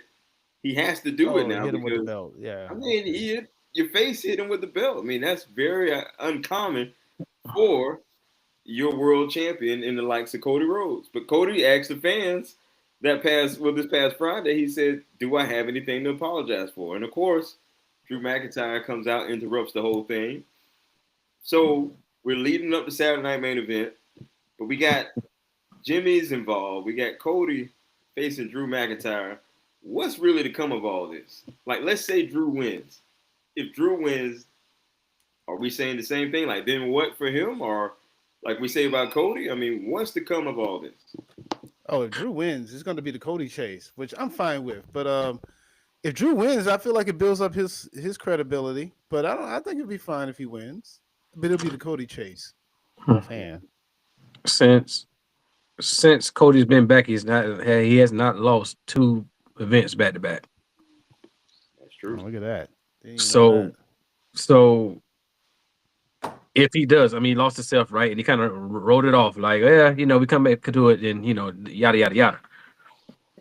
But is he like maybe playing the fiddle? He's really mad he lost against Seth because he was talking leading up to the match. Seth don't have what it takes to beat me. Whether he used to watch or not, he said Seth doesn't have what it takes to beat me. That's the blanket statement. So now, one of the reasons I mean, the Cody chase, I think it'd be fine. 3rd time ring, I get it, but I just want Drew to win. And it's not that I don't like Cody. I just think Drew deserves it. He's doing good work. Yeah, man, he keeps you engaged. I go back to like at WrestleMania 40. This man, that year in general, he had. So when Rock comes back, right, he has to compete against Seth Rollins. Been in a tag match. It was supposed to be like one of the biggest matches on the WrestleMania stage history. The Rock's coming back after years of not being in the ring, right? And Drew is keeping this world title match with Seth relevant. Then he loses the title the same night, shortly, and now he has to keep the CM Punk story relevant for the rest of the year too, because he's not there all the time. This man has paid. He's paying his dues, right? Obviously, a lot of people are. All I'm saying is this man needs to get that title around his waist, and he needs to have that title for a long time. In my opinion, I'm pulling for Drew. Not that I don't like Cody. I just think Drew deserves it. Ron's finally caught up with us, everybody. It's Bianca is going to come back and finish the situation with Jade with the title on the line. What situation are we referring to? Their feud. Because I mean, Bianca still had beef with Jade. Because she was like, "Well, did she have beef with Jade?" No, I think more like Jay had. Beef. I think Jay had beef with Bianca. Jay started having beef with Bianca because Bianca might have been in it on, ladies and gentlemen. I try to tell y'all. Yeah, you can't say that. I still don't see that being the case either. I mean, at this point, though, I don't think would that matter now. I don't know. I don't know because she broke a finger, so I don't know when that's going to come to fruition for her. But so you got Drew winning at Saturday Night Main Event. I think Professor has Drew winning as well. Well, I got Drew winning because I think it'd be good for Drew, but also I think there has been a lot of criticism towards WWE. And I think they may just want to try to surprise people. I really do think that Wrestle Dream review, not Wrestle Dream, what's that show called? WrestlePalooza? WrestlePalooza grade. I don't know. It might have chipped them a little bit. Might have like, okay, that's how you feel. I really feel like they're going to try to surprise people and be like, you didn't see that coming. Drew McIntyre, world champ. We just gave you a title change on free TV. Last time that happened, McGee, I think, won the WWE Championship and the cash-in. But nonetheless, I don't know. I think they might do that. Just be like, boom. We could do surprises. We could do things people don't see coming. Even though I'm kind of saying they're going to do it, which is kind of saying to see it coming. But that's Yeah, I would like to see it for that reason. I just think Drew, he does because again, now we have the story about. Now I personally don't believe Drew attacked Jacob. I totally don't. I totally believe. Why? I think it was Jey Uso. I think it was Jey Uso. Jey Uso. I think it was Jey Uso. Oh, let me tell you why. I don't. Why would Drew need to do that? What you mean why? Why would he need to take out Jacob like that? Drew does a lot of things and says a lot of things, but I've never known Drew to try to take somebody out recently in a match that he's gonna fight for a title opportunity. But you saw him in the background. We were at the SmackDown show where Jacob attacked Drew McIntyre. But why would he attack him out like that, though? I don't think it was Drew. It's the obvious choice. And now, Jay does not have that in him. I'm trying to tell you. Then why did Jimmy come all the way from Raw just to attack this man for that, right? Like, and do that too. Like he said it on SmackDown. Nick, if you thought I did it, you wouldn't have gave me this title opportunity. He had nobody else to give it to. Fair point. Fair point. But the point is, fair point. But at the same time, he's still getting it. So I don't think he did it. I think it was Jey Uso. He was lurking in the background to fight to beat up Jim. Yeah, I don't think it was Drew either. That's just not Drew's character. Drew he's not gonna do that. Thank you. That's it. I don't know if it was. They'll say it was Jay. For what though? I mean, Jay was looking at Cody's title about a month or so ago. I don't know. I'm still I'm kind of stuck on the whole for what too, because like, does Jay beat up Jacob to prevent Jacob from beating Cody? But how do you know he's gonna beat Cody? But you know, Jay. Because Cody beat Roman. So yeah. Like, Jay Jacob. Jay's not getting that belt. I don't know. Well, I'm not saying. Well, we'll see what time says on that one. I think Ron said it was Cody. You think Cody did? I don't think Cody did it. Cody was right there in front of him. But knocking his teeth out like that? Wait. So Ron, Cody was right there. Him and Jacob just talked, and he left to go to the ring. I know. But Cody cleaned up pretty nicely then to keep the same outfit on. And that blood going everywhere. So I mean, so it's just Solo. It's just not an option. No one believes Solo would have. No. Why? He done beat him. He done beat him. Solo done beat him twice. That would make more sense. Him and the MFTs jump. That looked like an MFT job. Yeah. Because it's like, you know what? This is what happens when you're not part of the family. Yeah. Accidents happen. Maybe if you was part of the family, accidents just wouldn't randomly happen to you. That makes more sense. Come back to the family, Jacob. Yeah. I know it makes sense, but to the professor's point, don't they try to wow you too? That's not wowing me. Saying Jey Uso did it. You just don't want Jay to be a heel like that. You don't think he have it. That's all that is. No, yeah, don't get me wrong. The Jay thing is not bad because at least it gives him an edge. I don't know what the reasoning would be, but I mean, it didn't make sense where Rikishi did it. But I guess we're there. I don't know. It's not bad to say Jay because it does give him an edge.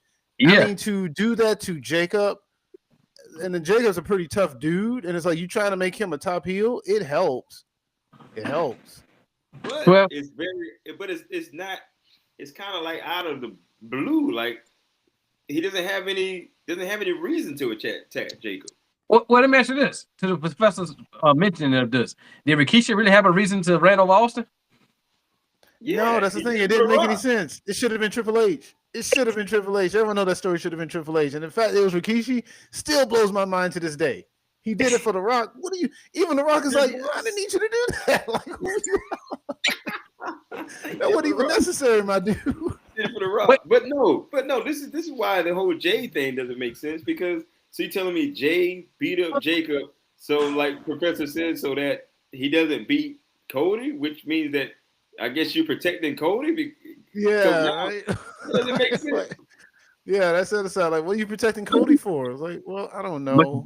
But this is what you want, though, right? If we're running the show, we want people to be thinking like this, right? Like, what sense does it make? Why? This and that. Jay's on Raw.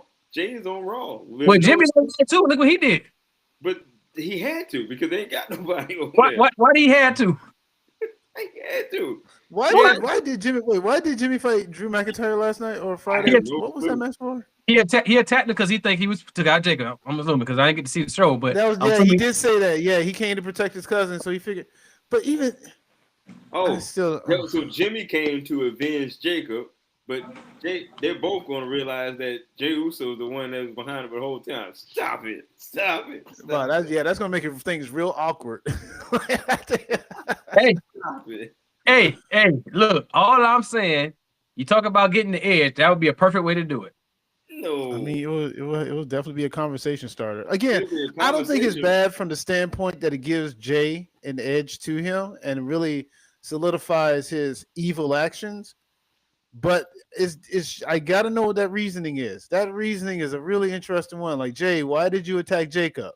Because Jacob, that's why. I don't like that dude. Point blank simple. I just don't.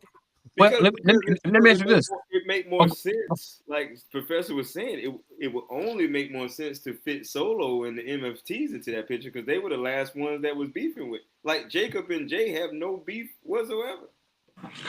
Let me just ask this question. What if it's a situation where Jay's saying every time I try to help the family, they get ahead of me? So let me start picking them off a little bit one by one. Well, he need to go after Roman then. Who's to say he's not going to do it down the road? He probably will because he may feel like he's better than Roman, but Roman is kind of coaching him up. You know what? What if it is a situation where Jay wants to be the tribal chief, but he can't be a tribal chief without a tribe? And what if he tries to convince the MFTs to be part of his tribe? And then they all conspire to beat up Jacob because, we got to make an example of somebody. This all is just random. This whole everything is just kind of coming together in an hour. But this is what. Come on, y'all. This is what we do. This is what we've been doing since we were younger. We always came up with scenarios or something, right? But I mean, that's still like I'm grasping for straws. Yeah, I'm just not. I don't buy that. Okay. Jay. So we said Jay took time out of his way to go beat up Jacob to a SmackDown to attack Jacob, Jacob randomly, and to appear back up on Raw, nothing happened. No, you hold on. You just said it though. Wouldn't that be the thing?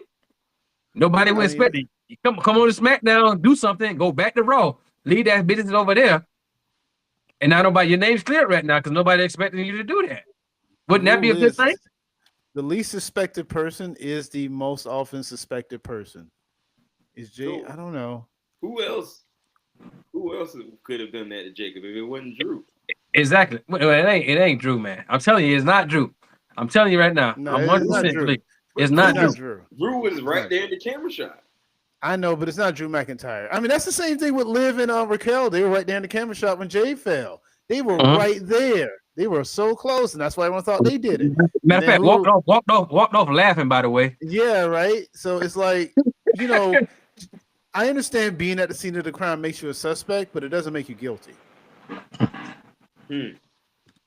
Well, who else? Because I definitely don't think it was Jay. Who else? I mean, it was Drew. We're probably gonna have time because they're talking like he's gonna be out for a hot second, but it's not wrestling related injury. Apparently, I read a report where it was just he need dental work. So I'm like, man, what kind of dental? Well, he definitely do now.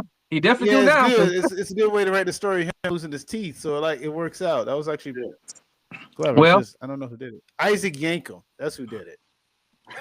Don't do that. Don't do that. He gonna go back. Jacobs. This is how you talk about bringing the stars back. This is how they bring Glenn Jacobs back. Instead of being King, he's coming back as Isaac Yankem. No. That's one character. I mean, this man walked out to drill sound. A drill sound is a theme song. That was awful. Ron says that Cody doesn't really have to turn heel until it's close to Jacob coming back. And that might be until the middle of it. But even that doesn't make sense. That the only reason why Cody's going to turn heel is because Jacob's on the loose. So you mean to tell me Cody attacked Jacob, and now we're going to figure that all out halfway into next year? It's like, I did it so I didn't have to defend the title against you on a random SmackDown on Thursday? No. So you telling me that that's going to be the reason Cody turns heel to face Jacob? I don't like that idea. I want to say this. I think, but going back to real quick, looks like Iwana said that Jay's going to be interesting. Just kind of go back to that real quick too. The heel turn, and she agrees to the heel turn too. Looks like, but back to it. Look, man, I guess we have to wait and see because I don't. If Cody did it, I mean, like Cody, I mean, why Jacob? Why would you attack Jacob like that? Is he a threat to you like that? All the people you don't fault? I would believe it more if it was Drew that got attacked. Like, okay, maybe Cody did that. Maybe. I don't know. I still have a hard time believing it, and that's not to say Jacob isn't a threat, but it's like Jacob still ain't done enough to be that type of star. So Jacob did nothing to Jey Uso for Jey Uso to want to attack him. Oh yeah, I guess there's that too. Well, hold on. Okay, I'm gonna say something that I'm gonna say something that Sam Roberts he like to say. He say everything counts, right? So I remember, and I think y'all were there, BJ. Y'all was in Columbia when Jey Uso came out first, right? And he was Intercontinental Champion then, right? Yeah. Yeah, he was on SmackDown, right? Yeah. And he said, this is what he said to Solo. Why he had to go get Jacob? Is the reason we stayed away from him. I mean, that was during that time. Oh man, go ahead on, man. Come on, bro. I was thinking about that too, but I was like, I get what you're saying, but it's like at the same time with that being said, that makes even more of a reason for Jay to be like, I don't want nothing to do with that, so I ain't even gonna go there and do that. That's not a reason to he changed. His teeth out. He changed it up, bro. Like he changed it up. Like, okay. But why Jimmy? Then why have Jimmy go back unless you're gonna do something with them down the road too? Like Jimmy probably gonna fight. Jimmy said he was coming down there to avenge Jacob. I get that too. I get it, but I just think it makes more sense for Jay. Like unexpectedly, it would be Jay, and whatever the reason it would be down the road, I guess we'll figure that out. And he talk about giving the edge, like he has to get something to get some heat. He could do all the he could do that on Raw. Why he had to go to a whole nother show? Oh who? He done kicked LA Knight already. He get the heat off of CM Punk. He could do something bad to him. That'll be the next thing. I don't know. I mean, listen, folks in the comments, tell me what you think. Tell us what you think. Do you think Jay did it? You think Drew did it? Do you think Solo did it? Or do you think Jacob is faking because he was just a little punk and didn't want to fight Cody? Or did Cody himself? He went to the audience and came back and beat up Jacob. Oh, this is gonna be a discussion. We gotta post a poll for this one. Or do you think it was Isaac Yankem? We gotta post a poll. I still want to think Isaac Yankem. We gotta put him in there. No. You know what? That's like other. You're right. Other is just another person. You put an other and put a line and people can write that in or whatever. But nothing else happened on SmackDown, right? What else happened? Well, I mean, it you know, challenge. Open challenge, and Drew McIntyre. I mean, Damian Priest came back. Priest came back, which Yeah, we said that they were going to have another encounter. I think it was me, you, and RC. RC didn't want it to happen, and then somebody didn't want it to happen. But I was like, they're going to have another. Does the crowd want it to happen? Is there a cry for this feud to continue? Does anybody want this feud to keep going? Because, but then the thing that I feel like, because I don't remember seeing. I don't think Zelina Vegas was there at doing that encounter with them this past Thursday, right? No, she's back now. No, she back down, but she was out there. Oh, and then I ain't gonna lie, that fast forward a little bit because when Damian Priest came out there, I kind of lost interest too. Like, oh, we're not done with this. Well, that's a former world champion. Oh, trust me, I know. There's a lot of former world champions. You know, we should play that game. Let's blind rank world champions. We should do that. With his current title. You know, I might just do it of former world champions in general. You know, you got a lot of things to go through. Well, no, I'm just gonna. It's gonna be a list of 5. Mm-hmm. You gotta blind rank them, and it's gonna be a random set of 5. Are you gonna put it up now? You want to do that? Yeah. We could do. Okay, give me a second. Let me pull up the lineage here of a title. Are you gonna do the world title? You say? Yeah, world title.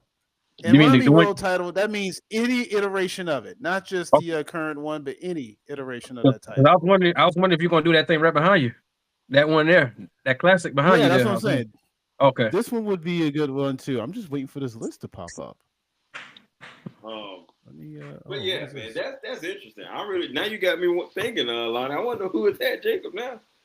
And that's what we do here at the Champions Corner. Because I mean, if Jay did that, he's about to get dog walk when Jacob come back. Oh, that's what Jacob likes to say. Dog walk people. I hear you. And on the other side of that, Jacob does need that match to solidify him even more. So he had a few with Solo that I think went flat. I mean, it's my personal opinion. I think it was flat. But maybe that one with Jay could, do something for him.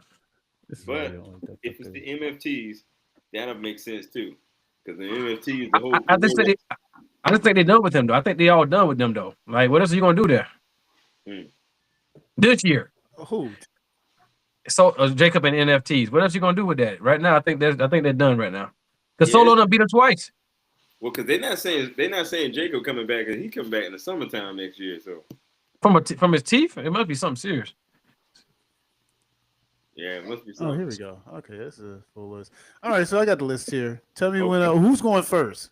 This is just fun. I'll go first. I think someone's knocking at my door. All right, Sean, you go first. I'll ignore that. All right, so this is out of 5. All right. Dolph Ziggler. So we got to rank them, right? I mean, you're ranking them, blind ranking. I'm just going to start randomly naming them, and you got to put them in a list of 1 through 5, first through worst. Yeah. Where you want to put them. Dolph Ziggler.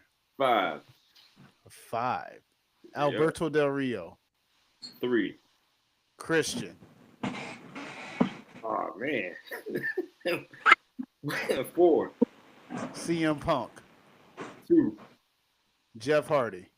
Oh, that's way out of order. Jeff Hardy won. That was way out of order. If it had been, it would have been reversed. You ain't got no place but one on your list now, Sean. That's it. Yeah, got to put him up there. Jeff Hardy's number 1. The greatest world champion of all time. There it is. Sean said Jeff Hardy is the greatest world champion of all time. Let's go. I'm ready. Let's go. All right. Lonnie, here we go. I'm not going to do Big Show. 5. Ooh. Damian Priest. 4. Great Khali. 10. Sorry, it's 3. 3. 3. King Booker. 1. Ooh. Triple H. Number 2. What are the chances? What are the chances? What kind of foolishness is that? You kept popping up. I was going to say Edge, but I kept saying Triple H. Look here, man. That was a horrible list, BJ. Wait a Hey, minute. that ain't my rankings. So Jeff Hardy. I had Jeff Hardy as 1, CM Punk 2, Alberto Del Rio number 3, Christian 4, and Dolph Ziggler number 5. Dolph Ziggler 5. Bro, I had You're not wrong with Dolph Carly, Ziggler. Huh? I had Carly, Priest, and Big Show. Yeah. Like, and then I had Triple H and Booker T. I mean, so it's like, but Booker T, I put them on 1 because I really feel King Booker was like the greatest king of the ring, and that title reign just just helped it out. So I took my chances on that one. I like that game. LA Knight. I'm telling you, LA Knight. How can he not be world champion? We just named off a bunch of people who had the world title. All I'm saying is, how come he can't just get one? Just one LA shot. Knight. He had Dolph Ziggler and the Great Khali. Yeah, I know, right? Well, I forgot about the Great Khali. Dolph not a scrub though. Dolph is not a scrub though. Okay. I would say this. I would He say ain't world this. champion either, though. I would say this. Dolph was a better IT champion because his feud with the Miz. Feud with the Miz. That's something that I don't think is talked about enough. Their feud. I think that's if you go with greatest intercontinental champions, that's a whole. We ain't gotta do it now. I'm just we saying. gotta do it now. That's fine. I'm just saying, but it's gonna be something. Before we wrap up, I want to throw this at y'all and then we'll wrap up here. Do you agree with this? Now, reports say recently that the great Kurt Angle came out and said his TNA run compared to his WWE run, he feels like his greatest work was done in TNA. It depends on how you look at it. Yeah, it does because he had a little his performances in TNA were a little bit more raw. So he wasn't really. I don't like using this term, but he wasn't really handcuffed. Oh well, yeah.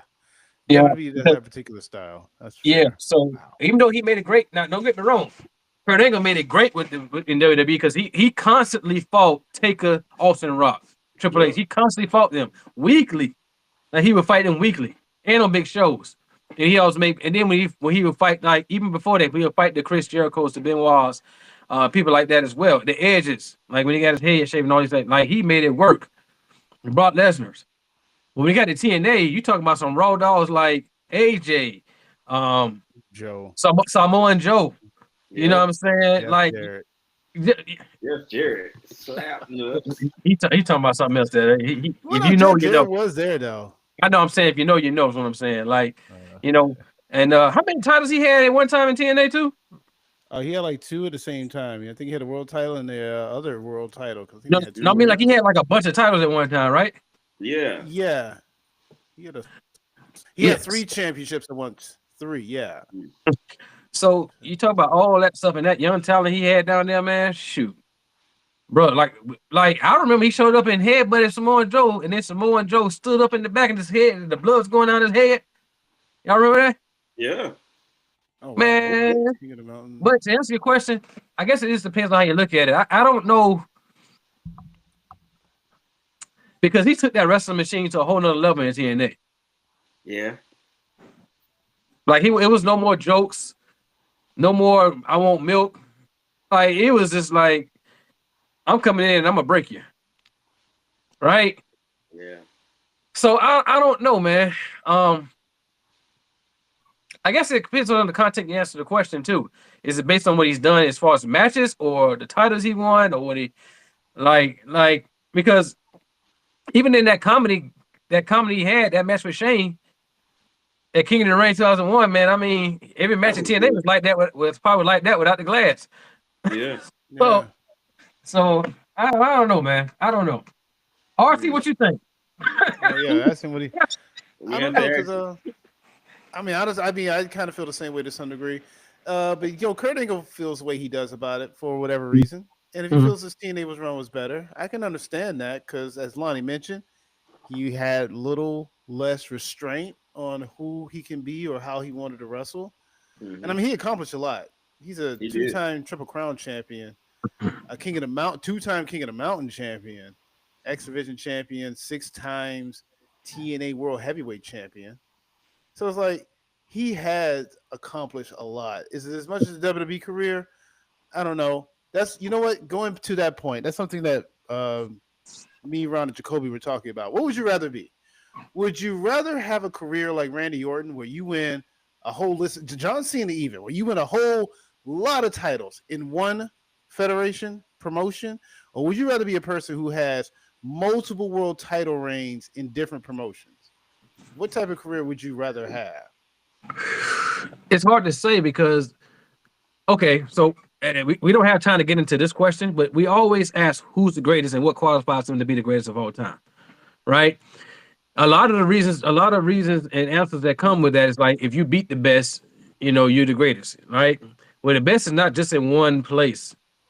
You beat the best of this person and the best person in AEW, then you go beat the best person in TNA, then New Japan, right? So it's like you get the rest of these people.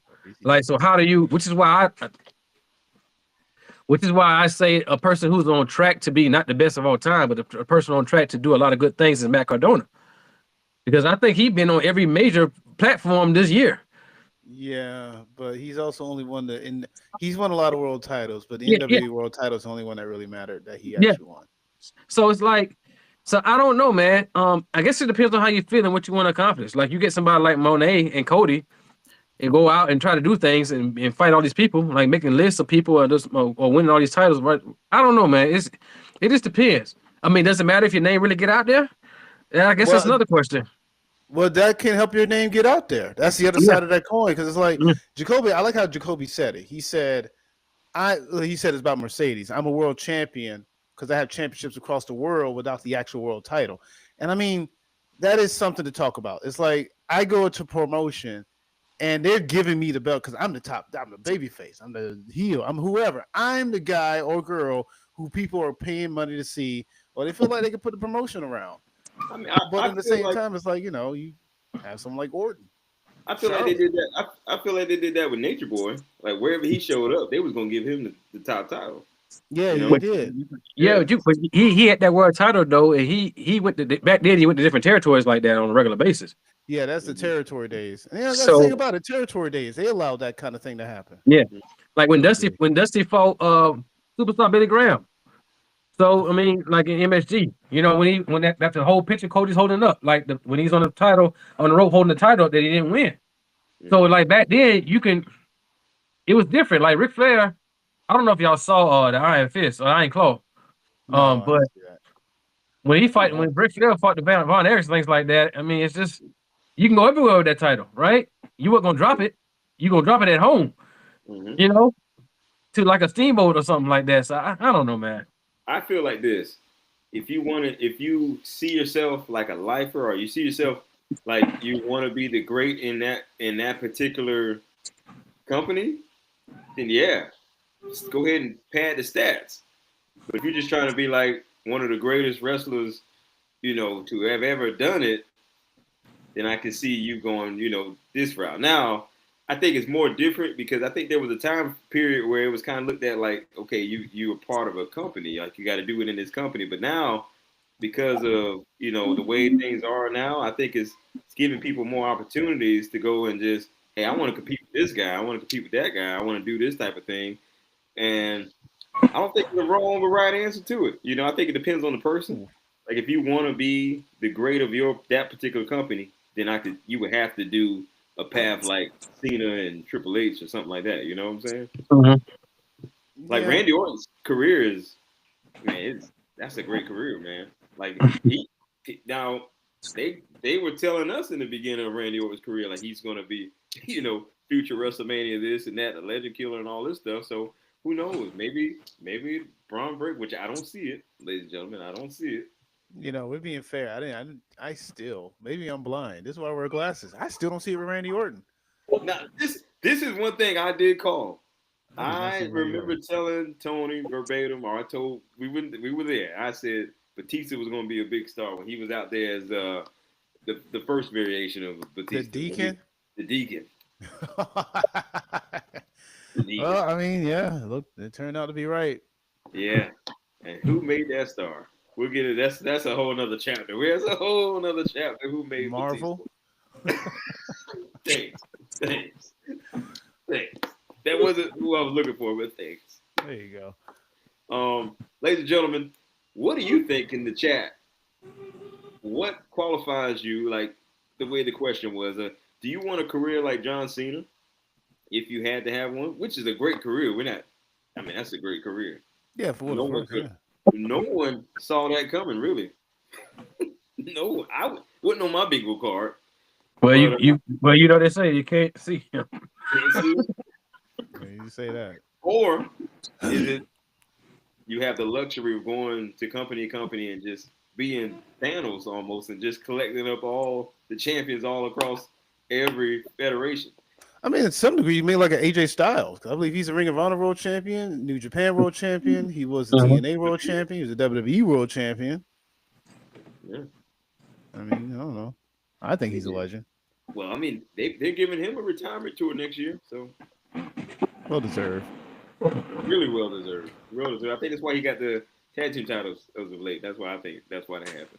Oh, I still think they got that just to lose him to the Vision. They got it just to lose it to the Vision. That's it. Yeah. But ladies and gentlemen, final thoughts, fellas, before we wrap up. Kevin was right. Kevin was right. Right about who? Oh, Cody? listen, we feel like Cody's going to turn heel. Just always remember, Kevin was right. Yeah, nah, I'm good. I'm just it's a fun. Yeah, I'm fine. I'm good, man. I'm just looking forward. I'm looking forward to what happens after Saturday night's main event. That's gonna tell a lot. So it's gonna tell a lot, man. We're getting thick into the things of the end of the year. A lot of things are happening. Got Survivor Series coming up. What else coming up after Survivor Series? we got Full Gear the weekend before.